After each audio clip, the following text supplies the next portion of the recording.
ഹറാമുകളും മറ്റു കാര്യങ്ങളല്ല പറയും, പെരുമാറ്റത്തിലൊക്കെയുള്ള രീതികൾ, അത് അങ്ങനെ സ്വീകരിക്കുക. അതല്ല എന്ന് ഒരാൾ തീരുമാനിച്ചു കഴിഞ്ഞാൽ അയാളുടെ സ്വഭാവം വളരെ മോശമാണ്. ഈ പറഞ്ഞ ആയത്തിലെ ഈ ഒരു വാചകം എന്ന് പറയുന്ന കൽപ്പന ഒരാൾ സ്വീകരിച്ചാൽ അവരുടെ സ്വഭാവം വളരെ മികച്ചതാവും, അവന്റെ ബന്ധങ്ങളെല്ലാം നിലനിൽക്കും, ദൃഢമാവും. ഇത് സ്വീകരിച്ചിട്ടില്ലെങ്കിലോ വളരെ മോശമായിരിക്കും അവസ്ഥ. കാരണം എന്താ, എല്ലാ മനുഷ്യന്മാരും പല രൂപത്തിലായിരിക്കും അവരുടെ പെരുമാറ്റങ്ങളും അവരുടെ അവസ്ഥകളും ഒക്കെ. അപ്പം അതൊക്കെ ശരിയായിട്ട് മാത്രമേ നമ്മൾ അവരോട് തിരിച്ച് മാന്യമായും സ്നേഹത്തോടെയും ഒക്കെ പെരുമാറും തീരുമാനിച്ചു കഴിഞ്ഞാൽ നമുക്ക് ഒരാളോടും നല്ല ബന്ധം ഉണ്ടാവില്ല. ഏതുപോലെ ചിലപ്പോൾ ഒരാൾ പറയണം, എൻ്റെ ഉപ്പ അല്ലെങ്കിൽ എൻ്റെ മകൻ, എൻ്റെ ഭാര്യ, അവർക്ക് ശാരീരികമായ പ്രത്യേകത ഒരാൾ പറയാം, ഒരാളുടെ നിറം അവന് കുറച്ച് കറുത്തിട്ടാണ്, അവൻ വെളുത്താൽ മാത്രമേ ഞാൻ അവനോട് നല്ലോണം നിൽക്കുള്ളൂ എന്ന് പറഞ്ഞാൽ എൻ്റെ അവസ്ഥ വെളുക്കാൻ പോകുന്നില്ല. അപ്പം നിറവും അതുപോലെ തന്നെ അവരുടെ ശരീരഘടനയും ഒക്കെ പോലെ തന്നെ മനുഷ്യന്റെ ഒരു പ്രത്യേകതയാണ്, അവന്റെ ഒരു വിശേഷണമാണ് അഖ്ലാഖ് എന്ന് പറയുന്നത്. അത് പലതും മനുഷ്യൻ തിരുത്താൻ സാധിക്കാത്തതായിരിക്കും എത്ര ശ്രമിച്ചാൽ. ചില ആളുകൾ ശ്രമിക്കുകയില്ല. അപ്പോൾ അതൊക്കെ അവർ തിരുത്തിയിട്ട് നമ്മുടെ സ്വഭാവം തിരുത്താൻ സാധിക്കുന്നുണ്ട്. പിന്നെ എങ്ങനെയാണ് നമുക്ക് മറ്റൊരാളുടെ സ്വഭാവങ്ങൾ അതൊക്കെ തിരുത്തി അവർ പൂർണ്ണന്മാരായതിനു ശേഷമേ അവരോട് നമ്മൾ നല്ല ബന്ധം സ്ഥാപിക്കുകയും തീരുമാനിച്ച അവസ്ഥയുണ്ട്. അപ്പോൾ ഇതാണ് ഒന്നാമത്തെ കാര്യം, നന്മ കൽപ്പിക്കുക. നന്മ കൽപ്പിക്കുക എന്നുള്ളത് ഈ വാക്കിന്റെ വളരെ എന്താ പറയാ ശുഷ്കിച്ചൊരു പരിഭാഷയാണ്. എന്ന് പറഞ്ഞാൽ എല്ലാ നന്മകളും. അപ്പൊ നന്മകൾ ആളുകൾക്ക് പറഞ്ഞു കൊടുക്കുക, നല്ല കാര്യങ്ങൾ, ആളുകൾ ഇഷ്ടപ്പെടുന്ന കാര്യങ്ങൾ. അപ്പൊ നമ്മൾ അങ്ങോട്ട് കൊടുക്കുന്നത് നല്ലതായിരിക്കണം. നന്മ ചെയ്തു കൊടുക്കലും നന്മ പറയലും ഒക്കെ ഇതിൽപ്പെട്ടു എന്നത്.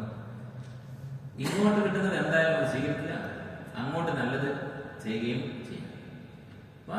ജാഹിലി, ഉപദ്രവിക്കുന്ന അതുപോലെ തന്നെ ആക്രമിക്കുന്ന ആളുകൾ. ജാഹിൽ എന്ന് പറഞ്ഞാൽ അറബിയിൽ വിവരം കെട്ടവരുടെ അർത്ഥമുണ്ട്, ഉപദ്രവിക്കുന്നവരുടെ അർത്ഥം.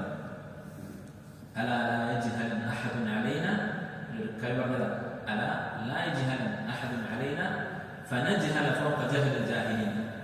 അറിയുക, ആരും ഞങ്ങളോട് ജഹൽ കാണിക്കരുത്.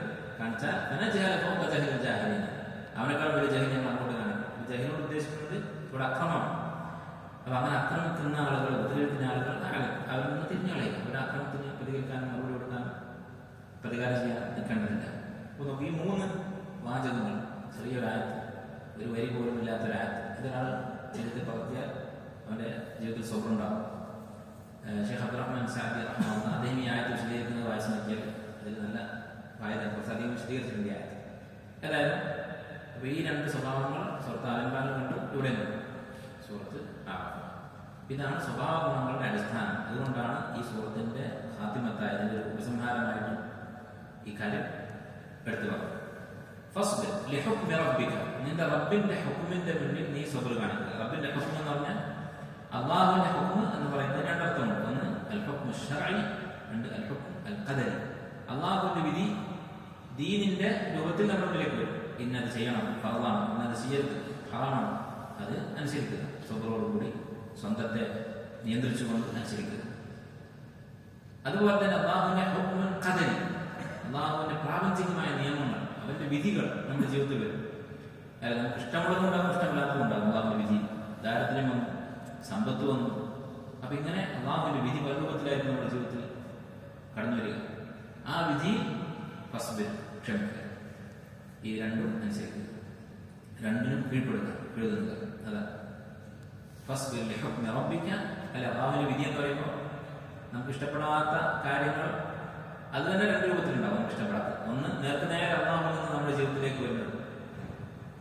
തഫ്സീറുകളിലും പണ്ഡിതന്മാരുടെ വാക്കുകളിലൊക്കെ അൽ ആഫാഖു സമാവിയ്യ, ആകാശത്ത് നിന്ന് ഇറങ്ങുന്ന അപകടം, നേരെ ആകാശത്ത് നിന്ന് നമ്മുടെ അടുത്തേക്ക് അല്ലാഹുവിൽ നിന്ന് നമ്മുടെ ജീവിതത്തിലേക്ക് വരുന്നത്. ഒരാൾക്ക് ഒരു പ്രളയം ഉണ്ടായ സമ്പത്തുകൾ നശിച്ചുപോയി, അതാണ് നേർക്ക് വരുന്നതാണ്. മറ്റൊന്ന് മനുഷ്യരിലൂടെ വരുന്ന ഉപദ്രവങ്ങളുണ്ടാകും. യഥാർത്ഥത്തിൽ എല്ലാം അല്ലാഹുവിന്റെ വിധിയാണല്ലോ, ഒരാൾ നമ്മൾ ഉപദ്രവിച്ചു. ഇതിൽ ഈ 2 രൂപത്തിലുള്ള ഖദരിയായ ബുദ്ധിമുട്ടുകളും ക്ഷമിക്കുക, അതുപോലെ ശർഈയായ കൽപ്പനകളിൽ ക്ഷമയാവുക. ഈ 2ൽ ഏതായിരിക്കും കൂടുതൽ പ്രയാസം, സബറിന് കൂടുതൽ പ്രയാസമുള്ളത്? അള്ളാഹു നേരത്തെ തരുന്ന പ്രകൃതി ദുരന്തങ്ങൾ എന്ന് പറയുന്ന പ്രകൃതി ദുരന്തമല്ല, അള്ളാഹു തരുന്ന ദുരന്തങ്ങളാണ്. അതുപോലെ മറ്റു മനുഷ്യർ